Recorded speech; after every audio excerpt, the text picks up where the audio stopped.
परमात्मा पाप कर्म दंड को भी काट सकता है।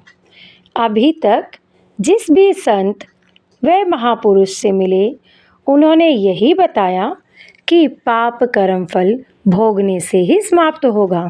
वह प्रभु कौन है? वो जो पाप को काट देता है, काल के बंधन से छुड़वा देता है। उसका वास्तविक नाम क्या है? पूजा की विधि क्या है?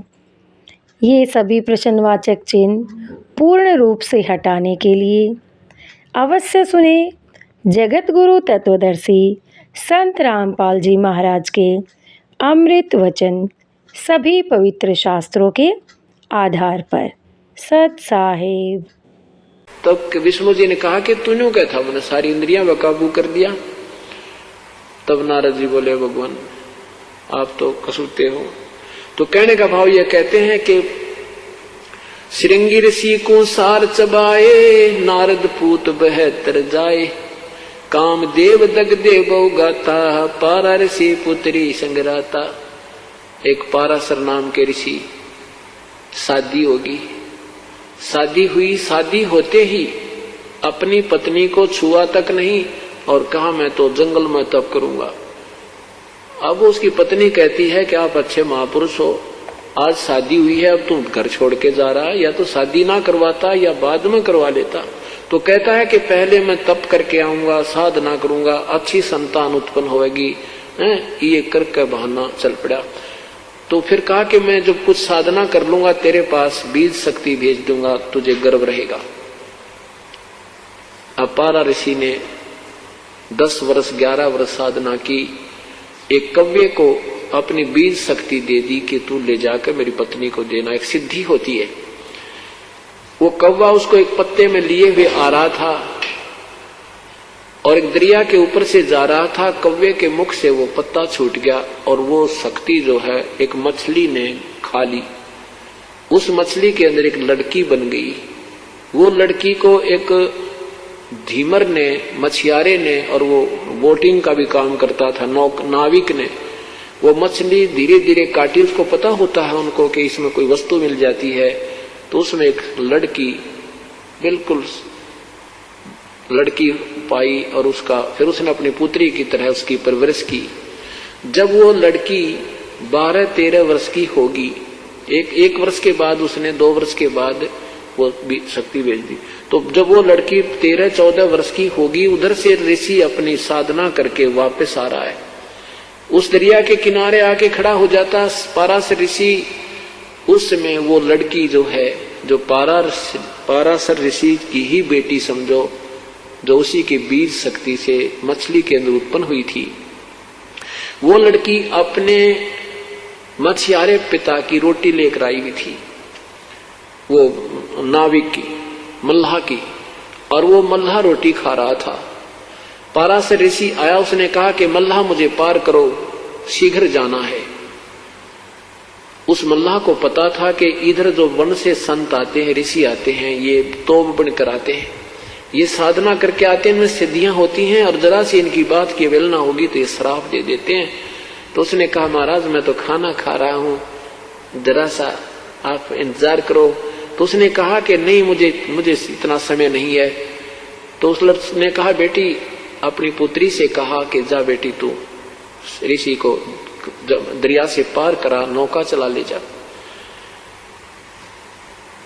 अब जब दरिया के बीच में जब जा दी नौका, तो वो ऋषि के मन में खोट आ गया युवा लड़की देख के। अब बदमाशी करनी चाहिए, तो लड़की ने कहा हे प्रभु, चारों तरफ सब दुनिया देख रही है, मेरे पिता देख रहे हैं। क्योंकि वो डर रही थी बेटी कि ये कहीं निकम्मा शराब भी दे दे, इनसे इतना भी डर लगता था। अपनी बचाव करना चाहती है। तो ऋषि ने क्या किया, वो सिद्धि तय जल उठाया और चारों तरफ धुंध कर दी और अपना मुंह काला किया। अब क्या बताते हैं परमात्मा, ताहू के बिंद से उसका नाम फिर मछोदरी रखा हुआ था। और उस मछोदरी फिर उस लड़की से फिर व्यास जी उत्पन्न हुए। उस लड़की को जो पारासर से गर्भ रहा, तो वेद व्यास जी उत्पन्न हुए। तो यहाँ गरीबदास साहब कहते हैं ताहू के बिंद से वेद व्यास, ताहू के बिंद से मछोदरी। अरे हाँ महबूब कहता दास गरीब रही कहाँ सोदरी। कहाँ तुम्हारे अंदर ये नेकता रही, उसी अपने ही बिंद से बेटी बनी मछली में, और फिर उसी से वेद व्यास उत्पन्न हुआ। तो यहाँ क्या बताना चाहते हैं, पाराशर पुत्री संग्राता, पाराशर अपनी ही पुत्री के साथ दुष्कर्म किया, ऐसे कहते हैं। ये अंतर्यामी बताओ इन, ये बड़े महर्षि थे, ऐसे इनकी बिरान माटियां इस काल में कर रखी हैं। जब तक संत सही नहीं मिलता, साधना सही नहीं होती। कामदेव दगदे बहु गाता, पारा ऋषि पुत्री संगराता। उदालक मुनि ऐसा कीना, जिन जोगनी संग संगम कीना। रामचंद्र होते अवतारी, जिनकी दूतर ले गया नारी। दुर्मति दूती बहुत बढ़ाई, सुर असुरन की राड मंडाई। जिन इंद्रपुरी के अस्तल लूटे, गुर्जो मार सातल कुटे। गुरु मछंद्र लूटे लोई, रस कुश पिया डारी छोई। कच्छ देश में गोरख हेरे, हम संग सिद्धा लीजय फेरे। गोरख कहे सुनोरी दूती, हम योगी निर्गुण अवधूती। हम योगी जुगता ब्रह्म ज्ञानी, पूर्ण ब्रह्म अलख बिनानी। गुरुआ की तो छार उड़ाई, तुम चेला कित रहो सहाई, किस रहो सहाई।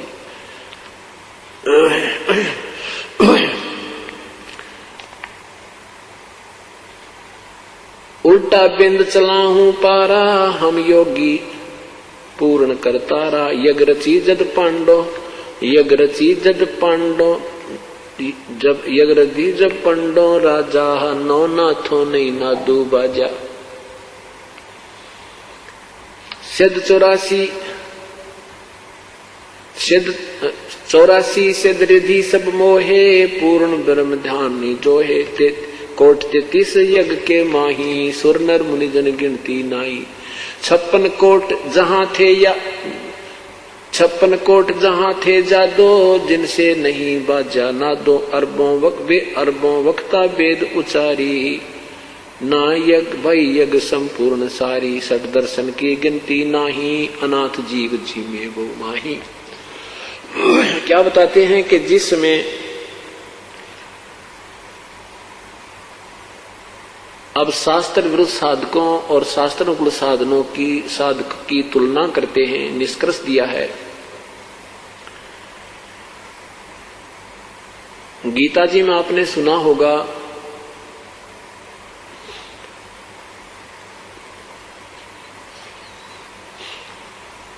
दूसरे अध्याय के 37 और 38 श्लोक में गीता बोलने वाला भगवान कह रहा कि अर्जुन तू युद्ध कर ले, तुझे कोई पाप नहीं लगेगा, तू केवल निमित्त मात्र है। और यदि युद्ध में मारा गया तो स्वर्ग जाएगा, विजयी हुआ तो इंद्रप्रस्थ का तू राज भोगेगा। तेरे दोनों हाथों में लड्डू है।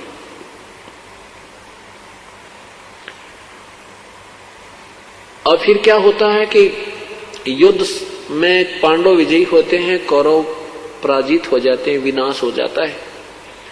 राजगद्दी पर युधिष्ठिर को बैठा दिया जाता है। युधिष्ठिर जी को बुरे बुरे शोपन आने लग जाते हैं। उसके समाधान के लिए भगवान श्री कृष्ण के पास द्वारका जाते हैं पांचों पांडव, क्योंकि श्री कृष्ण जी पांडव और यादव के गुरु जी थे, धार्मिक गुरु थे, ये नाम उपदेश देते थे। तो कोई समस्या आती है तो अपने गुरुदेव के पास ही जाकर समाधान करवाते हैं। तो भगवान श्री कृष्ण ने कहा कि जो तुम्हें सौपन आ रहे हैं युधिष्ठिर जी को, इस कारण से आ रहे हैं कि तुमने महाभारत में जो पाप किए हैं वो तुम्हें दुखदाई हो रहे हैं। उसके लिए एक अश्वमेध यज्ञ करो।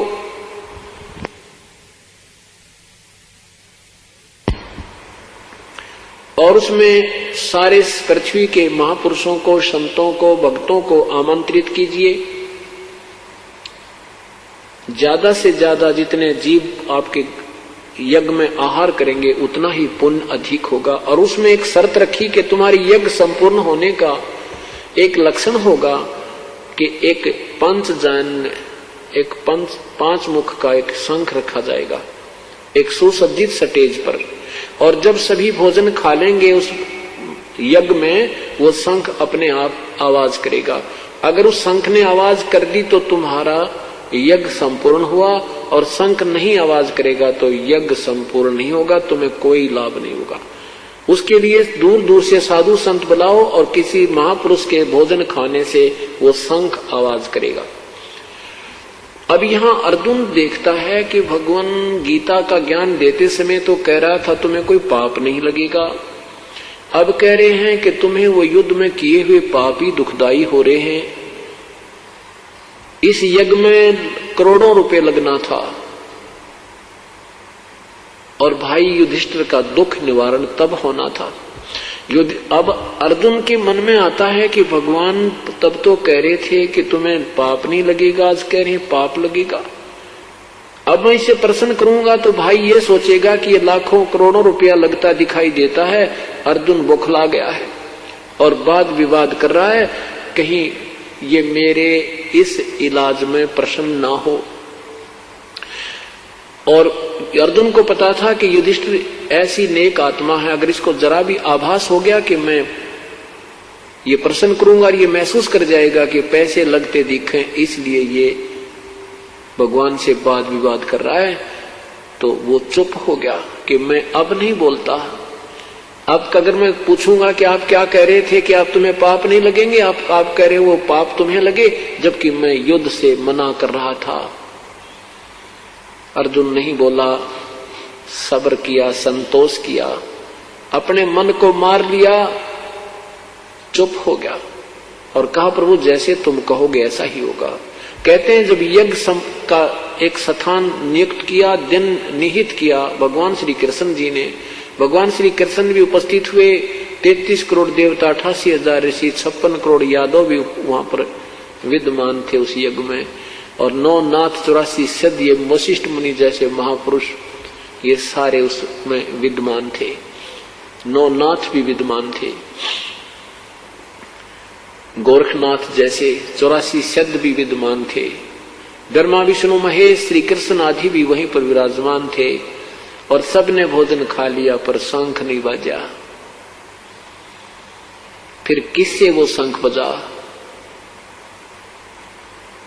उस पूर्ण ब्रह्म के सतनाम सार नाम उपासक, सतनाम उपासक, सत साधना उपासक सुपथ सुदर्शन से द्वापर युग में करुणामय नाम से पूर्ण परमात्मा आए हुए थे। उसमें अपनी सद्भक्ति का मार्गदर्शन कर रहे थे। उसमें एक हंस ने उनको समझा था, जो एक वाल्मीकि घर में जन्म था, नाम सुदर्शन था उनका। सुपथ वैसे कहते हैं जैसे हरिजन कहा करते हैं।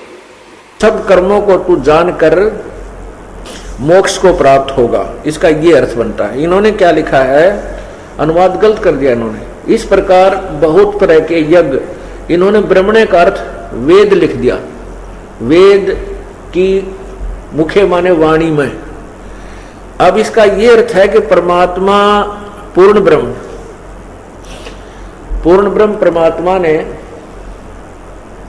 ब्रह्मणे मुखे, पूर्ण परमात्मा के मुखारविंद से उच्चारी तत्व ज्ञान रूपी उस मुख्य ज्ञान में उस प्रभु ने, पूर्ण परमात्मा ने सब प्रकार के, यानी सब प्रकार के जो भक्ति विधि का वर्णन किया हुआ है।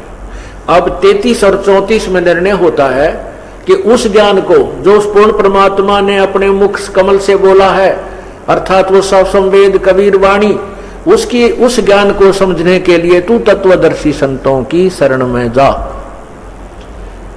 अपना लेवल का ज्ञान तो भगवान गीता ज्ञान दाता बोल ही रहा है। फिर वो कह रहा है कि कुछ लोग तो ऐसी साधना करते हैं, कुछ देवताओं की पूजा करते हैं, कोई प्राण अपान को ही या प्राणायाम से ही मोक्ष मानते हैं, कोई तप से ही मोक्ष मानते हैं। नहीं, कहते हैं उस पूर्ण परमात्मा के मुख्य, यानी मुख्य ज्ञान में, यानी उस पूर्ण परमात्मा के मुखारविंद से उच्चारित उस मुख्य ज्ञान में, अर्थात उस तत्व ज्ञान में उस परमात्मा ने बहुत सी जो ऐसे विधि बताई है जो आपको करने से ही सफल होती हैं, आपको करनी पड़ेगी। तो उसके विषय में 33 में क्या लिखा है ये देखिएगा। अब 32 में इन्होंने अनुवाद गलत किया है। इसमें लिखा कि इस प्रकार और भी बहुत तरह के यज्ञ वेद की वाणी में, ब्रह्मण्य का अर्थ होता परमात्मा की अमृत वाणी में, ये लिखना था। उस मुख्य वाणी में, ये देखिए मुख्य माने मुख्य ज्ञान में, परमात्मा के द्वारा वर्णित मुख्य ज्ञान में विस्तार से कहे गए हैं। यानी गीता में नहीं है, वो अलग है। उन सब को तो ये कर्म जान, शारीरिक क्रिया द्वारा संपन्न होने वाले जान, यानी वो काम यानी अपने कर्म से ही बनते हैं, कर्म योग से। इस प्रकार तत्व से जानकर उनके अनुष्ठान द्वारा कर्म बंधन से सर्वथा मुक्त हो जाएगा। उसको उनको जानकर तो मुक्त हो जाएगा। बस इतनी सी बात है। अब 33 देखो। हे अर्जुन, परंतम अर्जुन, द्रव्य ज्ञान यज्ञ की अपेक्षा ज्ञान यज्ञ अत्यंत श्रेष्ठ है। यावन मात्र संपूर्ण कर्म ज्ञान में समाप्त हो जाते हैं। ओए होए।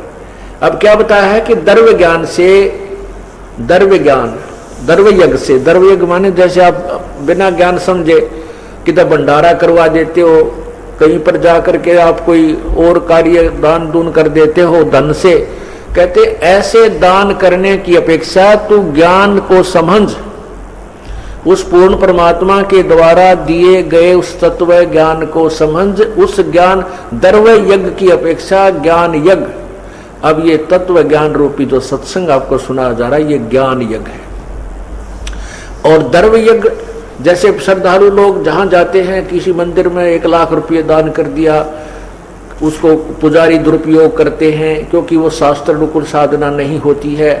कहीं पर भंडारा कोई के नाम पर आता है, उसको 10,000 रुपये दे दिए, वो दारू पीवे, मुर्गे खावे या कि तक गाड़ी लेगा घूमे करा कित को बंद कराए।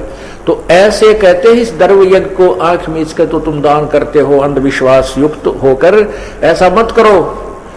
इस द्रव्य युग की अपेक्षा ज्ञान यज्ञ उत्तम है। ज्ञान यज्ञ के बारे में क्या बताते हैं?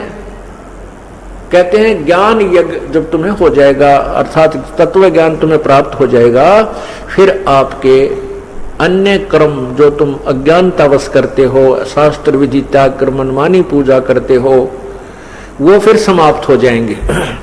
अब उस तत्व ज्ञान को जो गीता जी के अध्याय नंबर 4 के श्लोक 32 में कहा है कि उस पूर्ण परमात्मा के मुख्य ज्ञान में उसने अपने मुखारविंद से बोला है, उस ज्ञान को, वो तत्व ज्ञान है। उस ज्ञान को समझने के लिए चौथे अध्याय के 34 में क्या लिखा है कि उस ज्ञान को समझ, यानी जो पूर्ण परमात्मा ने स्वयं आकर के जो तत्व ज्ञान दिया है उस ज्ञान को समझ। अब देखो गीता अध्याय नंबर 4 के श्लोक 34 को समझिए। ये 4 है, ये श्लोक 34 है। उस ज्ञान को तू तत्वदर्शी ज्ञानियों के पास जाकर समझ। कौन से ज्ञान को? जो चौथे अध्याय के 32 में श्लोक में कहा है कि इस प्रकार उस बहुत से भक्ति की विधि उस पूर्ण परमात्मा के मुखारविंद से उच्चरित उस वाणी में अर्थात अमृत वाणी में विद्यमान है, उनको समझ। तो उस ज्ञान को समझने के लिए तू तत्वदर्शी संतों के पास जा। गीता जी से अलग कोई ज्ञान है। उस ज्ञान को तू तत्वदर्शी ज्ञानियों के पास जाकर समझ। उनको भली भांति दंडवत प्रणाम करने से, उनकी सेवा करने से और कपट छोड़कर सरलता पूर्वक प्रसन्न करने से वे परमात्म तत्व को तत्वदर्शी जानने वाले, भली भांति जानने वाले अर्थात तत्वदर्शी ज्ञानी महात्मा तत्व ज्ञान का उपदेश करेंगे। फिर लिखा है 35 में भी स्पष्ट कर दिया है। यह देखो 35 में, जिसको जानकर, उस ज्ञान को जानकर तो फिर संसार इस प्रकार मोह को नहीं प्राप्त होगा। हे अर्जुन, जिस ज्ञान के द्वारा संपूर्ण प्राणियों के निशेष भाव से अपने में और पीछे मुझ मैं देखेगा, ये केवल मुझ है, मुझ में देखेगा, न कि सच्चिदानंद। ये अपने ये अनुवादकर्ता ने अपनी ओर से लगा दिया इसके साथ, गीता ज्ञानदाता के साथ। ये क्या कहता है कि जब तू तत्व ज्ञान से परिचित हो जाएगा फिर तू मुझे समझ पाएगा मैं क्या हूं, मैं काल हूं। गीता जी के अध्याय नंबर 11 के मंत्र 32 में स्पष्ट किया है कि मैं काल हूं, सबको खाने के लिए आया हूं। तो ये कहा कि तू फिर तत्व ज्ञान से परिचित होने के उपरांत तू मुझे जानेगा मैं क्या हूं, और फिर इन प्राणियों को देखेगा इनकी क्या दुर्गति हो रही है, क्यों ये ऐसे दुखी हैं, तो फिर इनको समझेगा और फिर तेरा कल्याण संभव है। तो पुण्यात्माओं, हमने जो लोक वेद सुना है, अभी तक जो पवित्र हिंदू धर्म के अंदर जो हम ज्ञान ग्रहण किए हुए हैं, वो अपने सदग्रंथों के भी विपरीत है। पवित्र गीता जी से भी वो गीता के अनुवाद करता व गीता के आधार से ज्ञान प्रचार करता भी परिचित नहीं थे। और उन्होंने हमारे को केवल अपनी मनगढ़ंत कहानियां सुना करके व्यवस्थित किया हुआ था,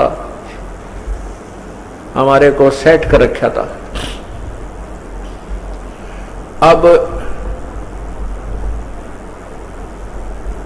उस तत्व ज्ञान को आपके समक्ष खोला जा रहा है, इसलिए इस तत्व ज्ञान से परिचित होने के उपरांत आप कभी विचलित नहीं हो पाओगे। आपकी कई पीढ़ी तक का ये मार्ग ऐसा बन जाएगा कि वो बच्चे परमात्मा को प्राप्त करेंगे। वो बहुत ही पुण्यकर्मी प्राणी परमात्मा आपके घरों में भेजेगा। ये उनके संस्कार टाल देगा जो बच्चे आपके भाग्य में दुखदायी थे। कुछ बच्चे होते हैं, जैसे उत्पन्न हो गया बालक और वो बच्चा बड़ा होकर के डाकू बन गया, माता पिता भी दुखी, क्योंकि माता पिता का कितना ही बुरा बेटा हो जाए, बेटी हो जाए, माता पिता उससे दूर नहीं हो सकते, उसकी आत्मा फंसी रहती है। वो लड़का भी दुखी होता है और माता पिता भी दुखी रहते हैं। अब वो परमात्मा क्या करेगा? पुण्यात्माओं, ये तत्व ज्ञान है, प्रभु के नियम से आप परिचित होजिए, तभी ये शंका और आपकी समस्या मिटेगी। अब क्या होता है कि एक भक्त के यहाँ पुत्र हुआ। वो पुत्र 1 वर्ष का होकर मृत्यु को प्राप्त हो गया और 20-30 हजार रुपए उसके उपचार में भी लग गए। वो परिवार पूर्ण रूप से परिचित हो चुका था, भगवान पर विश्वास था, कबीर परमेश्वर पर, वो डगमग नहीं हुए। उनके दिल में यह नहीं आया कि हमने उपदेश ले रखा और हमारा पुत्र उत्पन्न हुआ और यही मृत्यु को प्राप्त हुआ, क्योंकि वो इस ज्ञान को कई बार सुन चुके थे जो दास बार बार सुनाता है। उनको क्या हुआ कि परमात्मा की कृपा हुई, 10 महीने के उस लड़के की मृत्यु के 10 महीने के उपरांत फिर पुत्र हुआ। अब बेशक से वो पुत्र की मृत्यु हो गई थी और माता को ज्ञान भी था, पिता को भी ज्ञान था, लेकिन उसका मोह जल्दी से नहीं छूटता। माँ बहुत रोया करती थी, उसको याद भी करती थी, लेकिन विश्वास परमात्मा में ये था कि भगवान जो करता है वो गलत नहीं करता। हमारे प्रभु ने जब ये मंजूर था तो ये हमारे लिए गलत नहीं हो सकता, लेकिन मेरे बस की बात नहीं कि मैं बेटे के मोह को भुला सकूं। तो उस लड़की को एक दिन वो बालक स्वप्न में दिखाई दिया, छोटा सा। देखते ही देखते वो 16-17 साल का हो गया, 18 वर्ष का, 18-19 वर्ष की उम्र का दिखाई दिया और अपना बैग उठा करके चलने लगा। माता, मैंने इस उम्र में मरना था और मेरी शादी भी हो जानी थी। ये परमात्मा ने मेरे ऊपर, आपके ऊपर मेहर की है। मेरा और आपका ऐसा संस्कार था कोई पिछले जन्म जन्मांतर का कि मैंने तुम्हें एक अधिक पीड़ा देनी थी, और उस परमात्मा ने यह हमारा संस्कार काट दिया थोड़े से में। उसके बाद उस माँ का रोना भी बंद हो गया। उसने खुद आकर के उस बहन ने बताया, जी ऐसे ऐसे वो लड़का मुझे दिखाई दिया।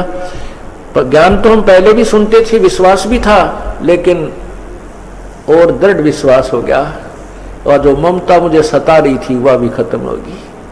तो परमात्मा आपको ऐसी कोई घटना हो भी जाती है तो घबराना नहीं चाहिए, क्योंकि राज्य क्रमता राम की रजा धरे जो शीस, दास गरीब दरस परस तीन भेंटे जगदीश।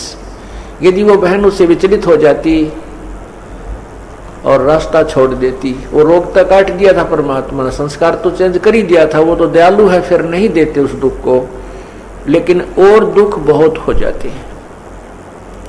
हमारे जन्म जन्मांतर के ना जाने कितने पाप इकट्ठे हुए पड़े हैं, संचित रखे हैं भगवान के दरबार में, और इस जीवन में भगवान से दूर होने के बाद फिर हम निरे पाप करेंगे, अच्छा काम कौन सा कर सकते हैं? क्योंकि शास्त्र विधि को त्याग कर जो मनमानी पूजा करते हैं वो भी गलत है, वो भी पाप है। गीता जी के अध्याय नंबर 16 के मंत्र 23 में स्पष्ट किया है। तो और हम धर्म को ही हम अच्छा मानते हैं, वो धार्मिक कर्म भी हम विधि अनुसार नहीं करने से दोषी होते हैं, तो फिर कैसे दोषी होते हैं? 100 वर्ष तो सतगुरु पूजा, एक दिन आन उपासी, वो अपराधी आत्मा फिर पड़े काल की फांसी। 100 वर्ष तो सतगुरु अपने गुरुदेव के आधार से आप पूजा कर लीजिए, और एक दिन आन उपासना कर लीजिए, शास्त्र विधि को त्याग कर मनमानी पूजा कीजिए। उसके विषय में कहा है कि वो इतना अपराध है कि वो अपराधी आत्मा फिर पड़े काल की फांसी। होय होय। तो इसलिए परमात्मा के चरणों में आने के बाद हमारे पुण्य ही पुण्य बनते हैं, जो पाप भी बनते हैं। तो हम सिमरन सेवा आरती सुबह शाम आरती करते हैं, मंत्र करते हैं, तो उसको धो लेते हैं। जैसे कपड़ा दिन में प्रयोग करने से मैला हो जाता है, तो सुबह साबुन और पानी से उसको साफ करके धो के सुखा देते हैं, वो निर्मल रहता है। और जिस कपड़े पर मैली मैल लगते रहे, साबुन पानी का योग नहीं मिल सके, तो वो कितना काला हो जाता है, उसका स्वरूप भी बिगड़ जाता है, ये रंग भी नजर नहीं आता ये कैसे कलर का था। इसी प्रकार हम युगों युगों से इतने पाप इकट्ठे करके इतने मैले हो चुके हैं। अब परमात्मा के इस सत्संग रूपी जल से, इस तत्व ज्ञान रूपी जल में और सतनाम रूपी साबुन से हम इन्हें धोया करेंगे और निर्मल कर लेंगे, ताकि ये धनी को पसंद हो। इस प्रकार इस ज्ञान को हमने समझना है। तो राज्य क्रमता राम की रजा धरे जो शीस, उस परमात्मा की रजा में राजी रहे। चाहे हमने या वर्तमान में वो कितना ही नुकसान नजर आवे, चाहे हमने कितना ही बुरा होता नजर आता है, लेकिन परमात्मा के चरणों में आने के बाद हमारा बुरा हो ही नहीं सकता। हाँ, ये हमारी सोच है, बालक सोच है हमारी, हम उसको गलत मान लेते हैं। उसके लिए हमें इस ज्ञान को दृढ़ता के साथ स्वीकार करना होगा, तब हम परमात्मा प्राप्ति करेंगे।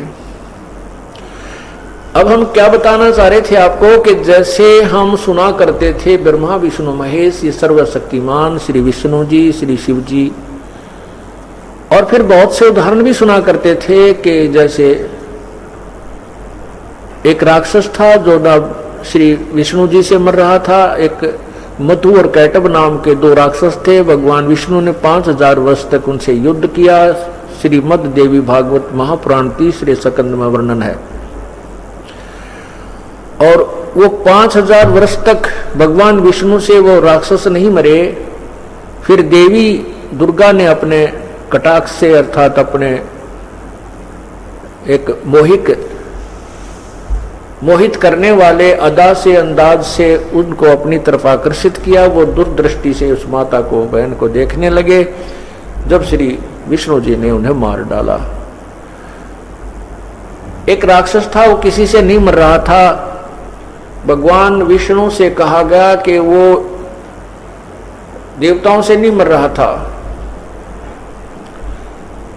पता चला, किसी ने बताया कि उसकी पत्नी धर्म पतिव्रता स्त्री है, इसलिए ये किसी से नहीं मर रहा है राक्षस।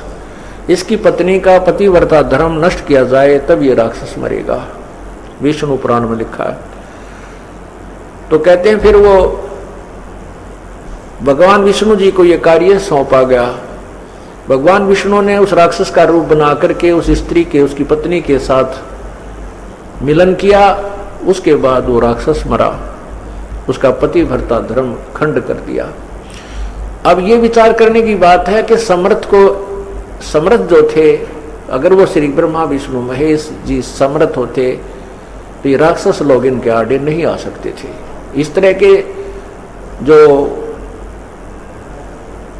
संसारिक कर्मों के विरुद्ध जो कार्य भगवानों ने भी यहां करने पड़े तो ये समर्थ नहीं थे, ये भी काम चलाऊ सरकार थी। लेकिन इनको हमें अजरो अमर सर्वशक्तिमान कुल के मालिक बताया जाता था। ये तीन भी बताते थे, फिर कहते थे कुल का मालिक तो एक है, वो एक कौन है? फिर वहां फिर आकर कहते थे विष्णु ही सर्वशक्तिमान है, जो विष्णु जी में विशेष श्रद्धा रखता था। और जो श्री शिव जी में विशेष श्रद्धा रखता था वो कहता था शिव जी ही एक है, कुल का मालिक है। नहीं, उस कुल के मालिक का ज्ञान तो इस तत्व ज्ञान से ही होगा और हो रहा है। तो अब हम क्या कहते थे कि क्या भगवान विष्णु ने श्री कृष्ण रूप में जब आए थे, राजा मोरध्वज के पुत्र ताम्रध्वज को आरे से चिरवा के जीवित कर दिया था। इस आधार से इनको सर्वशक्तिमान बताया करते थे। दूसरा कहते थे कि भगवान श्री कृष्ण ने गोवर्धन पर्वत को हाथ पर उठा लिया था, इसलिए भगवान थे। तीसरी महिमा करते थे कि भगवान श्री राम ने समुद्र के ऊपर पुल बना दिया था, इसलिए सर्वशक्तिमान थे। अब परमात्मा क्या कहते हैं? समुद्र पाट लंका गयो, सीता को भरतारे, अगस्त ऋषि ने ये सारे पी लिए, इनमें कौन करतारे।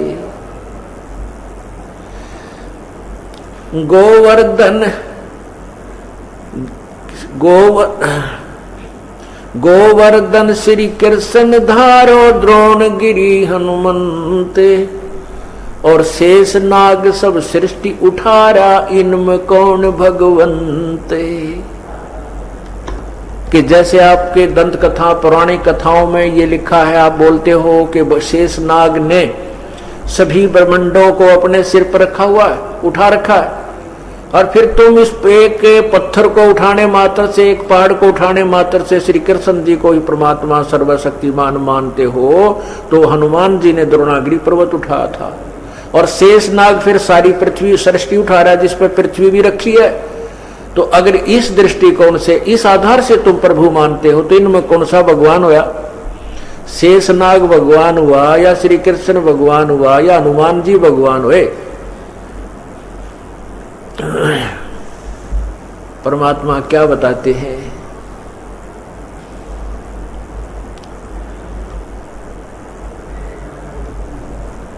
कि ये सब ज्ञान का उलझेड़ा तुम्हारे अंदर है, तुम ज्ञान को समझ नहीं पाए।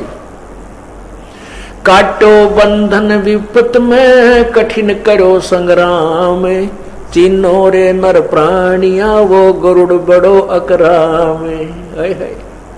कितनी प्यारा निर्णय ज्ञान दे दिया परमात्मा ने समर्थता और असमर्थता का, कि जब भगवान श्री राम को तुम विष्णु अवतार और सर्वशक्तिमान मानते हो, जिस समय गरुड़ वो नाग फांस के अंदर, श्रीलंका के अंदर युद्ध के दौरान श्री रामचंद्र जी नाग फांस में आ गए थे, नागों ने, सांपों ने उनको बांध लिया था। उस समय भगवान विवश हो चुके थे, दोनों हाथ नीचे को और बांध कर खड़े कर दिए गए थे, असहाय थे। तब गरुड़ से याचना की, गरुड़ ने आकर के उन नागों को काटा, और वो जब भगवान बंधन मुक्त हुए तो क्या बताते हैं?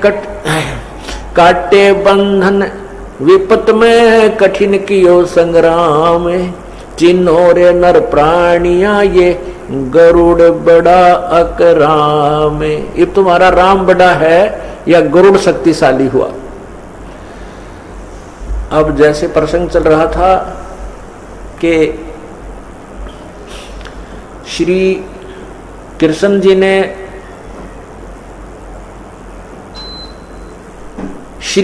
जी ने राजा मोरध्वज के पुत्र ताम्र ध्वज को आरे से चिरवा करके, अर्थात वो मृत्यु को प्राप्त हो गया था और पुनः जीवित कर दिया था, और उसका शरीर भी जोड़ दिया था, उसमें कोई निशान भी नहीं था।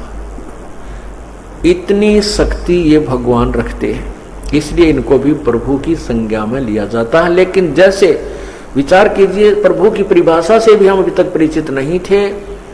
साब राम राम सब जगत बखाने, आदि राम को कोई बिरलाए जाने। राम राम तो सभी कह रहे हैं, लेकिन उस पूर्ण परमात्मा जो पहले का प्रभु है, सर्वशक्तिवान है, उसको कोई बिरला ही जानता है। अब जैसे साहब कहो, चाहे राम कहो, गॉड कहो, अल्लाह कहो, खुदा कहो, मालिक कहो, स्वामी कहो, ये सब प्रभु के शक्ति बोधक शब्द हैं, पर्यायवाची हैं। अब जैसे एक साहब तहसीलदार भी साहब कहलाता है, और एसडीएम भी साहब है, डीसी भी साहब कहा जाता है, कमिश्नर भी साहब है, मंत्री को भी मंत्री साहब बोलते हैं, मुख्यमंत्री को भी मुख्यमंत्री साहब बोलते हैं, प्रधानमंत्री साहब, राष्ट्रपति साहब, ये सभी साहब हैं। इन साहबों की शक्ति में अंतर है। ऐसे ही ब्रह्मा विष्णु महेश भी साहब हैं, ये भी भगवान हैं, लेकिन इनसे ऊपर जो राम है, इनके ये केवल एक ब्रह्मांड में एक विभाग के मिनिस्टर हैं। एक ब्रह्मांड में एक विभागीय मिनिस्टर है। जैसे ब्रह्मा जी रजोगुण विभाग का, विष्णु जी सतोगुण विभाग का, शिव जी तमोगुण विभाग के, और इनकी केवल 3 लोकों पर प्रभुता है, एक एक विभाग की। इस पृथ्वी लोक पर, स्वर्ग लोक पर, और नीचे एक पाताल लोक है, उस पाताल लोक पर। इस ब्रह्मांड में और भी बहुत से लोग हैं जहां पर इनकी प्रभुता नहीं है। और ये इनका पिताजी जो है ब्रह्म क्षर पुरुष ज्योति निरंजन, ये एक ब्रह्मांड में मुख्यमंत्री जानो। तो ऐसे ऐसे ना जाने कितने ब्रह्मांड हैं, उन सब का मालिक पूर्ण परमात्मा है, वो भी राम है। तो इन भगवानों में भी शक्ति है, क्योंकि प्रत्येक साब में शक्ति होती है, पावर है उसकी अपनी अपनी, उसका क्राइटेरिया होता है, उसकी भी अपनी जुरिडिक्शन सीमाएं विभाजित हैं। लेकिन पूर्ण परमात्मा की कोई सीमा नहीं, सबके ऊपर वो प्रभु होता है। ऐसे ही तो क्या बताते हैं कि ये भगवान श्री विष्णु जी अर्थात श्री कृष्ण जी ने ताम्र ध्वज को जीवित कर दिया, क्योंकि उसकी प्राण शेष थे, वही आयु शेष थी, उसका जीवन शेष रह रहा था। और अपने सगे भांजे अभिमन्यु को, जो महाभारत के प्रथम दिन ही मृत्यु को प्राप्त हो गया था, भगवान श्री कृष्ण जीवित नहीं कर सके, जो सुभद्रा का पुत्र था। क्यों नहीं कर सके? क्योंकि उसका प्रारब्ध इतना ही था, अभिमन्यु के आगे जीवन शेष नहीं था, आयु नहीं थी शेष, इसलिए श्री कृष्ण अर्थात विष्णु जी उनको आयु नहीं बढ़ा सके, जीवित नहीं कर सके। अब हम आपको पूर्ण परमात्मा के द्वारा उस तत्व ज्ञान जो गीता जी के अध्याय नंबर 4 के मंत्र 32 में कहा कि उस परमात्मा के मुख्य वाणी में, उस परमात्मा पूर्ण सच्चिदानंद घन ब्रह्म पूर्ण परमात्मा के मुख्य ज्ञान में अर्थात उस तत्व ज्ञान में उन्हें अपने मुख से जो बोला है, उसके आधार से और उन्होंने जो लीलाएं की हैं वो आपको सुनाते हैं। अब ये जो ब्रह्मा विष्णु महेश के पूज्य पिताजी हैं वो काल है। गीता जी के अध्याय नंबर 11 के मंत्र 32 में कहा है कि अहम काल अस्मि, मैं काल हूं। ये देखिएगा श्री मद् भगवत गीता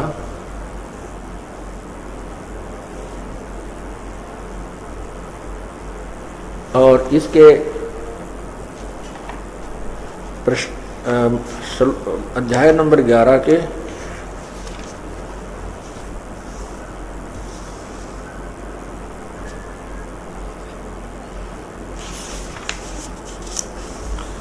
बत्तीस में ये देखिएगा, अध्याय नंबर 11 और इसके नीचे देखिएगा श्लोक नंबर 32। ये है श्लोक नंबर 32। अब क्या कहता है, काले अस्मि लोक अक्षकृत क्षकृत प्रवर्तः लोकान समार हर्तुम इह प्रवर्तः रगे अपि ऋते अपि त्वाम न भविष्यन्ति सर्वे ये अवस्थिता। क्या लिखा है कि लोकों का नाश करने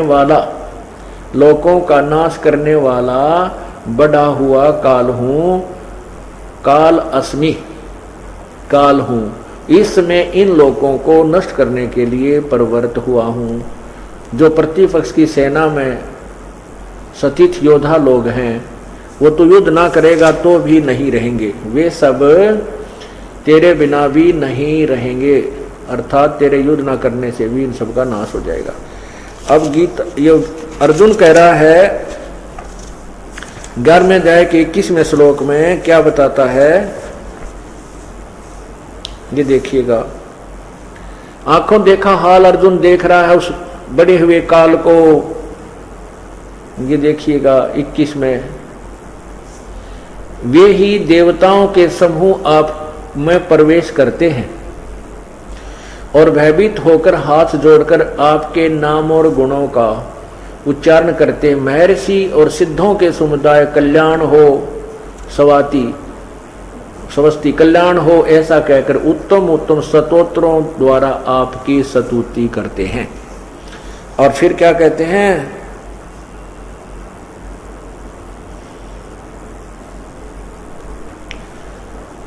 अब क्या बताता है अर्जुन के, हे परमात्मा, ये सिद्ध देवता ऋषि महर्षि,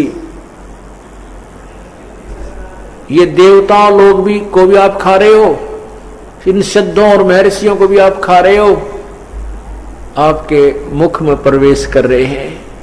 तब ये कहता अर्जुन, मैं तो काल हूं भाई, सबको खाने के लिए आया हूं, मैं नहीं छोड़ूं किसी को भी।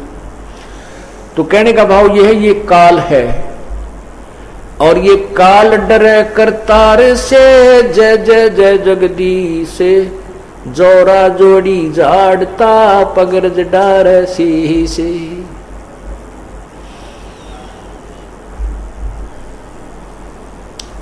कि वो काल जो है, ये काल उस जगदीश से डरता है, पूर्ण परमात्मा से घबराता है, डरता है, और वो जय जय जय जगदीश उसकी जय जयकार करता रहता पूर्ण परमात्मा की। और ये मृत्यु जो अकाल मृत्यु आ जाती है, जिसको अचानक मार देता है, ये परमात्मा उस अपने सच्चे श्रद्धालु भक्त की नहीं होने देता, उस मृत्यु को नहीं आने देता, ये जीवन को एक्सटेंड कर देता है, ये लाइफ एक्सटेंड कर देता है परमात्मा, जीवन वृद्धि कर देता है, ये वो परमात्मा है। और कोई भगवान भी जीवन के श्वासों को घटा बढ़ा नहीं कर सकता। मासा घटे न तिल बध है, विद न लिखे जो लेख, साचा सतगुरु मेट कर ऊपर मारे मेख। मेख मारे माने परमानेंटली खत्म कर देता है उस मृत्यु को। कर्म बुरे कर्मों के संस्कारों को समाप्त करके साचा सतगुरु पूर्ण परमात्मा का जो संत है, उस प्रभु की शक्ति से ही उसको नष्ट कर देता है और बुरे संस्कार समाप्त कर देता है। मासा घटे न तिल बधे, विद ना लिखे जो लेख।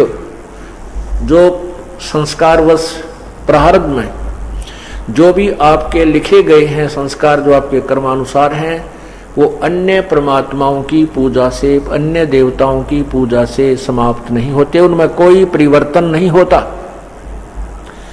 और सच्चा सतगुरु मिटा करके ऊपर मारे मेघ। माया का संसार है, कदम कदम पर धोखा है, शरण ले लो सतगुरु की, यही सुनहरा मौका है।